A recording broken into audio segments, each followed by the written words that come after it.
Right, pick a deck time. Love deck, Lightworkers deck, Wisdom deck, Goddess deck. Concentrate on your deck. If you can't decide, just go with all of them.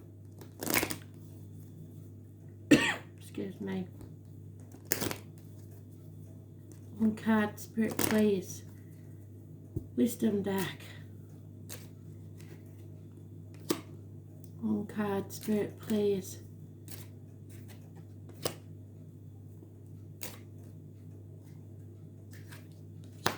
Oh.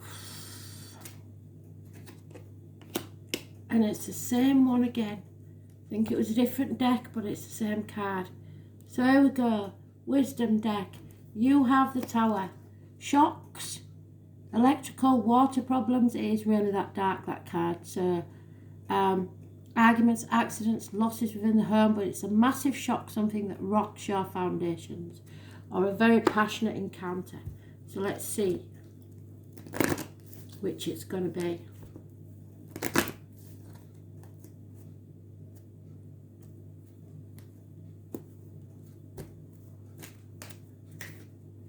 The Lady of the Mirror.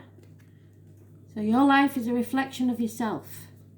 If somebody's treating you badly, it's because you are treating them badly. You mirror what you receive, and vice versa. So what somebody puts out to you is what they'll get also.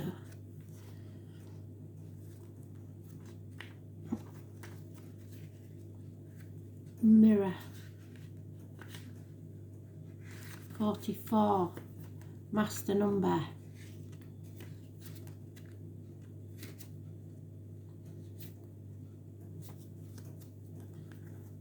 She's the right way up, so at least it's not a challenge. Lady of the Mirror is both ally and challenger, asking you to see yourself in the mirror made by the events of your life. She represents the powerful force of the law of attraction and reminds you that what you are, you attract. It isn't to say that you need to blame yourself for inviting transgressions, or you find yourself a victim of a big picture event, say a war. This is a distorted interpretation of this law. Certain events are fated and test our faith. Rather, find yourself within the web woven through your life, your relationships, the opportunities you had, the desires, the seeming failures, and the successes, because every decision you make has consequences. Observe how you respond to life's challenges, great and small, and be aware of what is familiar in the present. So where have you been in this situation before? What did you do? Did it work? If not, do something different. If you do what you did, you'll get what you got. Release all judgment of yourself and others and accept things exactly as they are with love. The Lady of the Mirror asks that you honour every part of your story as essential to your highest unfolding. Can you see yourself as being exactly where you need to be on your path? And do you love what you see in the mirror? If not, change it. Can you perceive your part in your reactions and the motives behind your current inquiry? You will find the answers in a thorough and honest self-appraisal. So don't forget to look at your dark side, but it's going to be a shock. Lightworkers deck. Are you ready?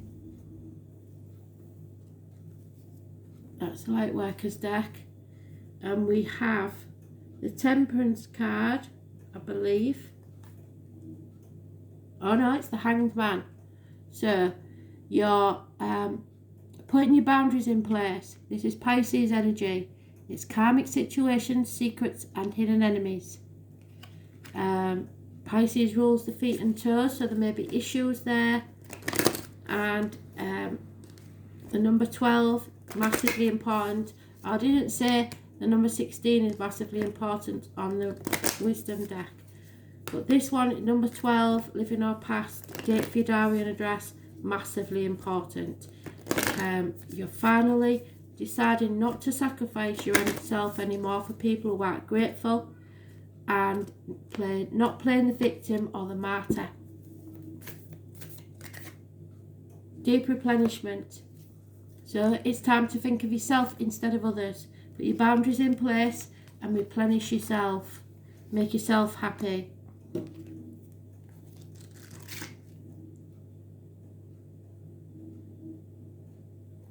$64.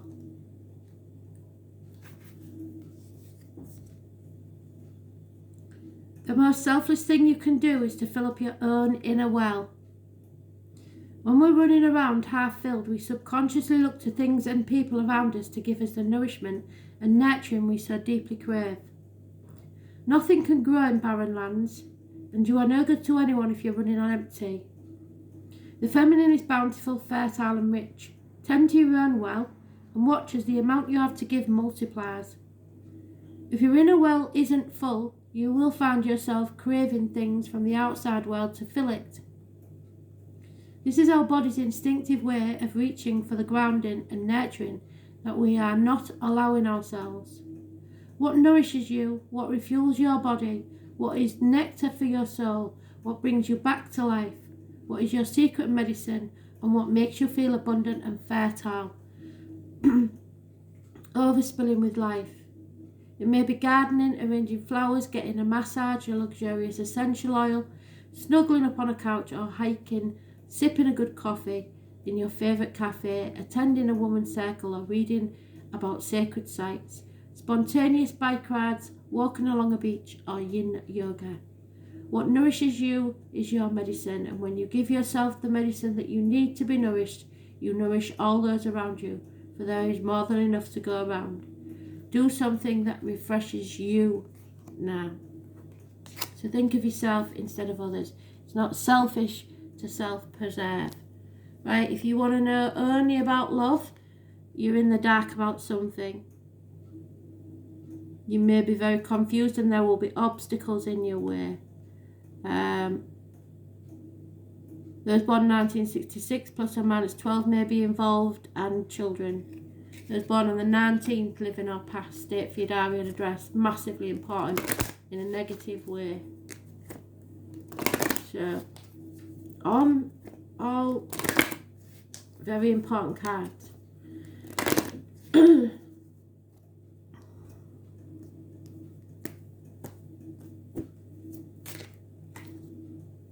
Reconciliation. Someone from your past is returning to your life.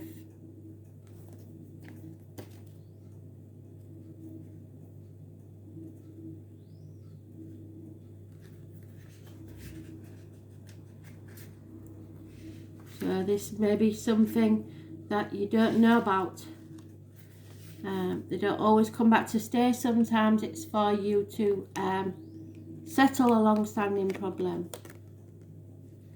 So this card indicates that an ex-lover may be re-entering your life. The first person you think of is likely who it will be. The purpose of this reconciliation is to achieve healing and closure with respect to your past. You will understand more about yourself and see your relationship patterns more clearly. You'll also take responsibility for the role you played in the relationship's drama, which will free you from the tyranny of unforgiveness. Reconciliations are ultimately about taking care of unfinished business. This card can also possibly mean making peace with a family member or friend. Each relationship is a sacred learning experience, so be open to this reunion's lessons and blessings. Ultimately, all healing helps your love life and every other part of your world. So, remember, you don't know everything. And the Goddess deck, this is about transformations. It is the Death card. It does not actually mean death. It means something ends so something new can be born. A new beginning. Where there's a death, there's a birth. Always. Those born on the 13th, living or past, date for your diary and address. Massively important in a positive way. It's about Scorpio energy. It's the reproductive organs and shared resources.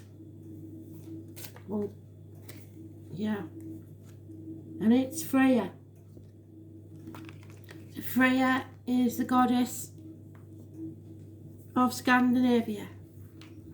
One of them, anyway.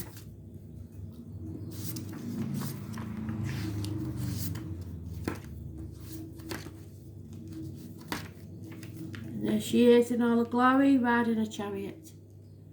So, Freya is a card denotes struggles of a playful kind. There may be serious meaning, but will be conducted playfully and even flirtatiously. When you draw this card, expect your life to become more exciting, things to move at a faster pace, and fate to twist even unexpectedly. You may have to hide the seriousness of your intentions behind a playful, flirtatious front. You may conduct your battle in circumstances more associated with seduction. You may use feminine wiles to win the day, but drawing this card is a good omen for eventual victory and success. Freya is a powerful goddess to have on your side. Use her power wisely. So thanks for listening. Bye.